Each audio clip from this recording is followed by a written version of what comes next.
మా యొక్క శ్రీలక్ష్మక్క ఆమె దీనికి హెడ్. మొన్న గవర్నమెంట్ కోర్టులో కేసు కొట్టేశారు. పాపం మా శ్రీలక్ష్మక్క ఏం చేసింది, అత్తగారింటికి పోవాలంటే నాకు అర్థం కాదా, ఏంద్ర అత్తగారింటికి పోయేదని. రాజమండ్రి జైలు, అత్తగారింటికి పోవాలా, నేను అత్తగారింటికి పోవాలా.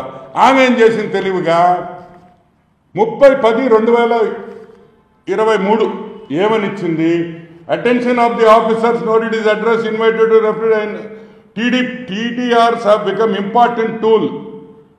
సో దీనికి ఒక కమిటీ వేయండి, ఈ కమిటీ డిసైడ్ చేస్తుంది అని. అక్క లక్ష్మక్క, శ్రీలక్ష్మక్క దోసేసింది అంతా దోసేసావు. 40 నుంచి 50,000 కోట్ల రూపాయలు TDR బాండ్ ఇష్యూ చేసావు. సడన్ గా గుర్తొచ్చింది ఆమెకి దీంట్లో పెద్ద స్కామ్ ఉందని. నువ్వు ఇరుక్కుంటామని చెప్పించావా అని అడుగుతున్నా. నిన్ను గన్ షాట్ నిన్ను జైలుకు పంపించడం గ్యారెంటీ.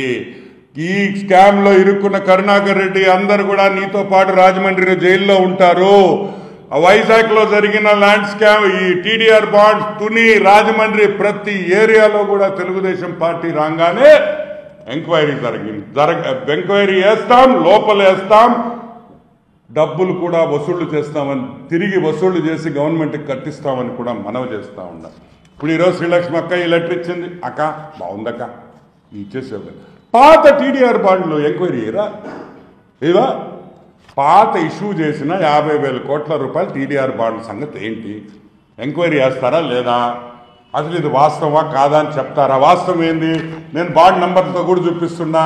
ఒకవేళ తిరుపతి పట్టణంలో మీ దగ్గర TDR బాండ్లు ఇన్ఫర్మేషన్ లేకపోతే నాకు ఫోన్ చేయండి, నేను ఇవన్నీ కూడా ప్రెస్కి రిలీజ్ చేస్తాను. మీరు కావాలంటే మా ప్రెస్ మిత్రుల దగ్గర నుంచి కూడా ఈ TDR బాండ్స్ తీసుకోవచ్చు. పెద్ద బ్రోకర్కి చిన్న బ్రోకర్కి చెప్పేది ఒకటే, తిరుమలలో బ్రోకర్ ఉన్నాడు, ఆ బ్రోకర్ కన్నా ఈ బ్రోకర్లు మించిపోయారని కూడా నేను మనవి చేస్తున్నా. ఈరోజు నేను అడుగుతున్నా, వెంకటేశ్వర స్వామి దగ్గరికి నిజ స్వరూప దర్శనం రోజు కోనేట్లో స్నానం చేసి పెద్ద బ్రోకర్ చిన్న బ్రోకర్ వెంకటేశ్వర స్వామి ముందరకు వచ్చి మేము ఈ అవినీతి పాల్పడలేదని చెప్పే దమ్ముందా అని నేను అడుగుతున్నా. కమాన్ కోనేట్లో స్నానం చేసి తిరుమల వెంకటేశ్వర స్వామి గోవింద దగ్గర నువ్వు నిజ స్వరూప దర్శనం రోజు నువ్వు నేను తప్పు చేయలేదని ప్రమాణం నువ్వు నీ కొడుకు ప్రమాణం చేయగలుగుతారా అని నేను అడుగుతున్నా. ఈ స్కామ్ అతిపెద్ద స్కామ్. దయచేసి గుర్తుపెట్టుకోండి, ఇది తిరుపతికి ఒక్కటే కాదు, కడపలో జరిగింది, కర్నూలులో జరిగింది, అనంతపూర్లో జరిగింది, శ్రీకాకుళంలో జరిగింది, వైజాగ్లో జరిగింది. ఇది 50,000 కోట్ల రూపాయలు మించిన స్కామ్ అని కూడా నేను మనవి చేస్తూ ఉన్నా. అంతా అగ్రికల్చరల్, రెసిడెన్షియల్, టోటల్గా కమర్షియల్ చేసేసి, ఇంకొకటి తిరుపతిలో DKT పట్టాలు, డిస్ప్యూట్ ఉన్న ల్యాండ్స్ అన్నీ కూడా కమర్షియల్గా డిక్లేర్ చేసి GPL తీసేసుకొని ఎవరికంటే వాళ్ళకి TDR బాండ్ ఇచ్చారు అని అంటున్నా.